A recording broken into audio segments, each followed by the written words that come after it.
VOX founder and editor-at-large Ezra Klein rang in the new year by claiming counties that hosted Trump rallies in 2016 saw a 226% increase in hate crimes. What he didn't realize, or didn't mention, was that researchers at Harvard, yes, that Harvard, actually debunked that liberal talking point a long time ago. See, when you control for changes in population, the effect of Trump rallies on hate crime reports was statistically indistinguishable from zero, much like the credibility level of VOX and other fake news peddlers. And presidential candidates are getting in on the fake news action, including South Bend, Indiana Mayor Pete Buttigieg, who once told school children that the Founding Fathers didn't realize slavery was a bad thing and that they didn't respect civil rights. So let's clear this up and not mislead school children into thinking the founders didn't at least try to create a more perfect union from the start. There was indeed a provision to ban the importation of slaves in the Constitution, and it became law 20 years later. The founders, including Benjamin Franklin, John Adams, Thomas Jefferson, and others, talked about the evils of slavery, their efforts to abolish it, and the importance of protecting civil rights.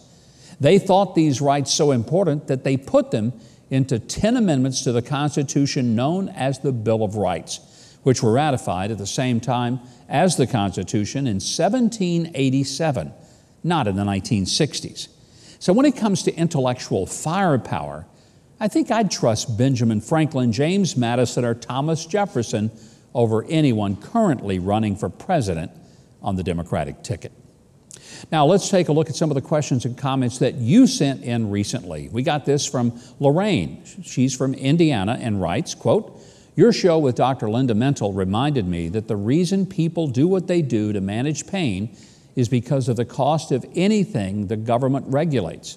I'm a Christian who was staunchly against marijuana, but now believe that God created it and it's up to us to be responsible with anything God blesses us with. They let us pump all the chemical drugs into us for a clear price, but can't let us own a plant or two to help manage pain naturally." Well, Lorraine, I would say this. I think the jury is still out on whether the use of marijuana and in an unrestricted way is a good thing or a bad thing. We're still watching it unfold in places like Colorado, where it's not just for medicinal purposes, but for recreational purposes. And early reports are it's not necessarily making it a harder working, more prosperous, or a higher quality lifestyle state. So let some states give it a shot. Let's see how it works out and see whether it is in fact a gateway to other drugs.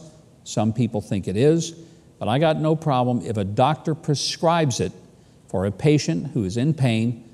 That ought to be something that a doctor makes the decision about, not some 19-year-old who just wants to get high. And we get this from Rena, questioning the cause of school shootings. She says, "As a teacher myself, I cannot believe you would blame hate crimes on the education system. I can tell you that my students are taught what is and what is not correct. Where's the responsibility on parents for their teachings or lack thereof?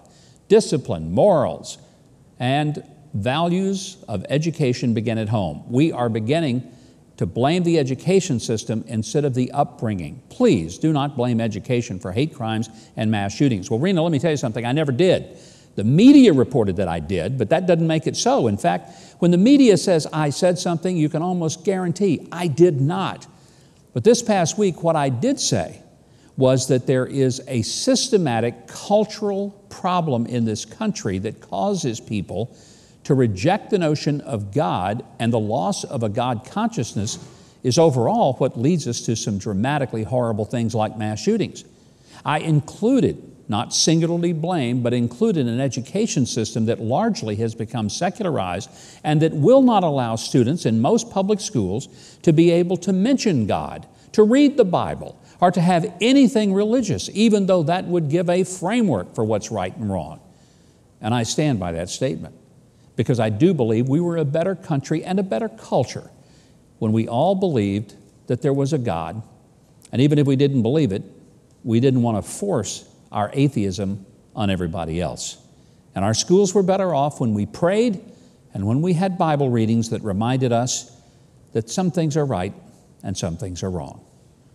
Well, we want to hear what you have to say, so write us at my2cents@tbn.tv. That's my2cents@tbn.tv. Finally, for my Twitter page, where you can follow me at GovMikeHuckabee, a shout out to my friend Charlie Daniels, who tweeted some wisdom for the leader of Iran. He says, and I quote Mr. Daniels, "A message to the Ayatollah Grand Poobah or whatever, in case nobody has told you Obama is no longer in office. I wouldn't push this guy," speaking of Trump, "too far. If he sends planes, they won't be loaded with cash. Oh, and another thing, the days of putting your interest above the USA's are long gone." End quote. Well, Iranian Supreme Leader Ali Khamenei, we've never met, but let me tell you, Charlie Daniels just gave you some of the best advice you're going to get in 2020. And if I were you, I'd apply it as fast as you can. And as we all start out the new year with many resolutions to be more fit and healthy, be sure to remember what Mark Twain once said, "Be careful about reading health books. You may die of a misprint." Until next time, these are the facts of the matter. Now, if you want more videos like that one, hit the subscribe button below and the notification bell right next to it. And if you leave a comment, positive or negative, I'll be sure that my dog Toby sees it and responds to you in kind.